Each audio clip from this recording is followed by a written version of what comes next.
April రానే లేదు. ఈ సిబిఎస్ఈ, ఐబీ ఇట్లాంటి స్కూల్స్ వాళ్ళు ఆల్రెడీ 25%, 30%, 40% ఫీజులు పెంచినటువంటి పరిస్థితి ఉన్నది.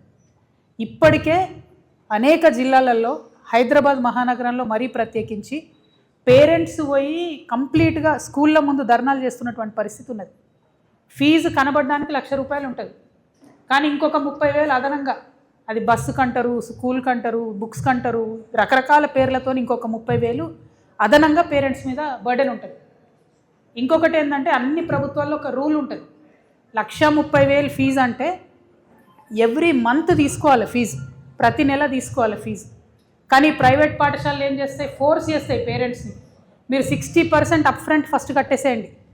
అంటే ఒక పేద మధ్యతరగతి ఉద్యోగికి భార్యాభర్త ఇద్దరు చేస్తే కూడా కుటుంబం వెళ్ళడం ఇబ్బందిగా ఉన్నటువంటి ఒక చిన్న కుటుంబంలో 60% ఫీజు అంటే ₹60,000 ఒకటేసారి కట్టాలి స్కూల్ కంటే నిజంగా దేవుడు కనబడే పరిస్థితి ఉన్నది ఇవాళ తెలంగాణ రాష్ట్రంలో.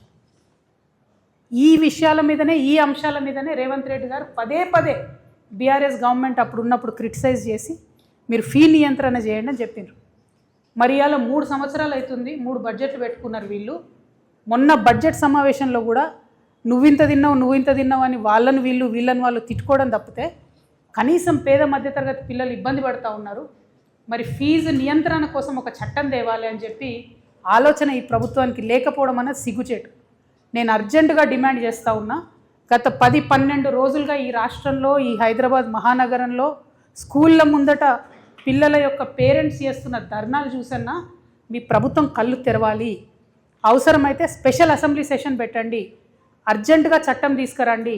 ఆనాడు తిరుపతిరావు గారి కమిటీ ఏదైతే ఉండనో ఆ కమిటీ కూడా 8 to 10% ఫీజు పెంచుకోమని చెప్పింది ఎవ్రీ ఇయరు.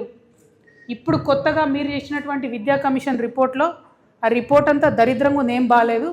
ఒకటే ఒక సెంటెన్స్ బాగుంది, ఏంది అంటే ఫీజు నియంత్రణ చట్టం తేవాలి, దాన్ని 7 to 9% పెంచుకోవచ్చు అని ఇప్పుడు ఇచ్చిన విద్యా కమిషను రిపోర్ట్ ఇచ్చింది. కనీసం దాన్నన్నా అమలు చేయండి. స్పెషల్ అసెంబ్లీ సెషన్ పిలవాలి ఈ ప్రభుత్వం చాలా అర్జెంటుగా, ఫీ నియంత్రణ కమిటీ వేయాలి అర్జెంటుగా. ఏ స్కూల్ అయినా సరే 8 to 10% కన్నా ఫీజు ప్రతి సంవత్సరం పెంచుకోవడానికి వీల్లేదు.